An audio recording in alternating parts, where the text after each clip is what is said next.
So I got a call last night from a friend who has a friend, excuse me, who purchased elsewhere, and they felt swindled. They felt swindled by the agents. And he explained the story to me, and I agree 100%. So what happened was he went to see a property, and there's a team. It's two agents working on the property from the same brokerage. Sees the property. It's listed in the between 4 and 500,000. And he says to him, okay. The guy's like, yeah, there's going to be multiple offers.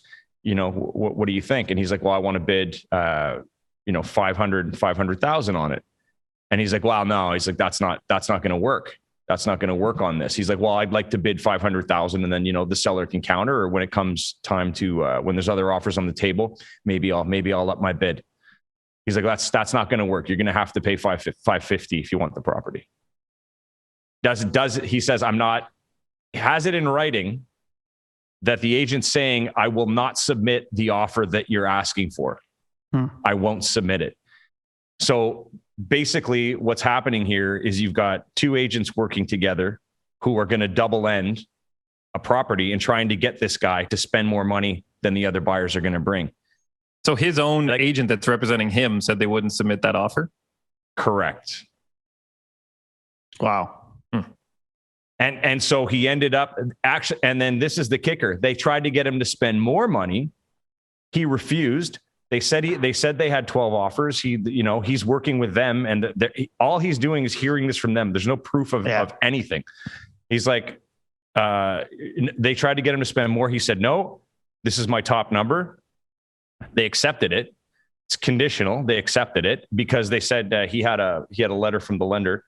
So they accepted the deal. And I guess now he's just trying to figure out, what he's going to do here. But he feels like he's been taken a bit. Now, is there any way for the real estate boards, like when there's a complaint to RICO or, anything like that, where they, and I know that the statistics this year, the number of complaints I was reading are through the roof, sure, because of blind bidding and all that. But is there any way of RICO verifying in this case, like for this gentleman, how many offers there were actually on the table?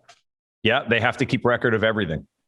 So if an investigation was put into play, that would be the first thing. They would go and say, show us how many offers were submitted and show us those offers. So people can understand, because I didn't even know this. So where do you keep the record of that on file? Do you keep copies of those offers? Legally, you're supposed to keep every single offer that you get submitted.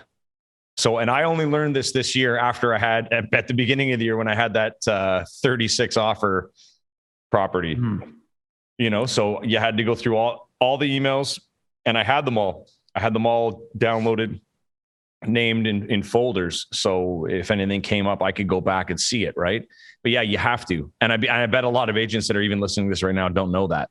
Legally, you need to keep, for yourself and for your brokerage, you need to keep every single offer that you get on every offer that you're working with, on every property that you're selling. Is there a stipulation for how many years?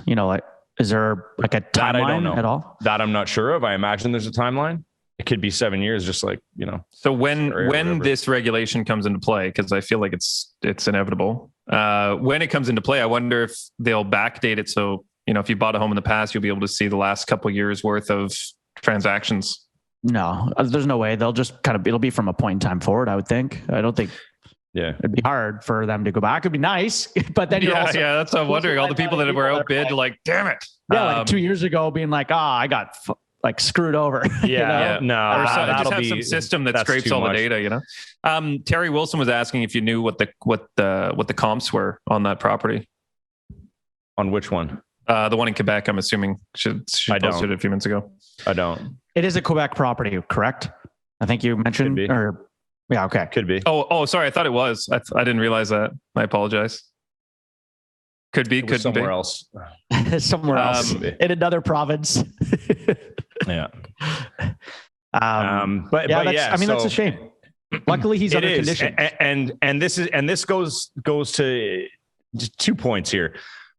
If I have someone come in, first of all, I don't let them work with me if I don't double end a property.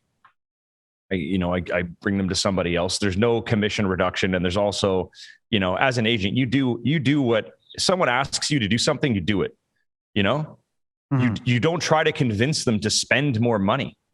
Like what, like that's classic, like sleazeball sales tactic shit that, you hear about, like old school stereotype used car salesman type thing, like that's just wild. Like, and like there needs to be, and it just shows that there needs to, like, talk about regulations, even though, we're regulated like crazy, but clearly not enough. Like shit like that, it shouldn't be happening at all. So something that the banks do when it is actually, and to this point, for a scenario just like this, and the reason why they do it, but if there's two agents, two realtors that are working that work for the same brokerage on the same transaction, it automatically triggers an appraisal.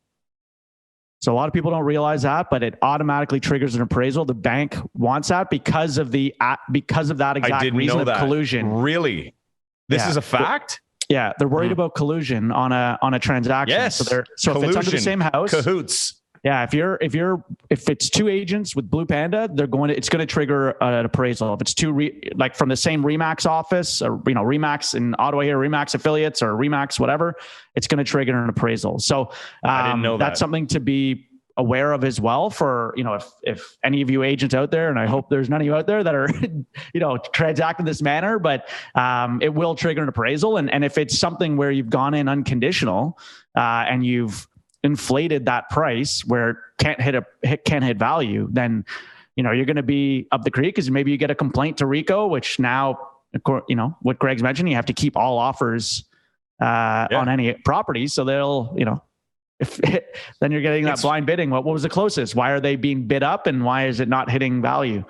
So something to be cognizant of. Just, and you know how it is. Like when you sense it, when you sense that something's happening, usually it is. Yeah. If you feel uncomfortable, you probably have a reason to be. So we'll see where that goes. It was really sad to hear that story because I don't like, and I said to him, I go, that sounds like, punch in the face type of, category tactics. Right there. You know what? Like, just wake up, man. He's able to walk away from that property still because he's under conditions and change. Yeah. Change realtors, change like brokerages, kind of completely get out from that.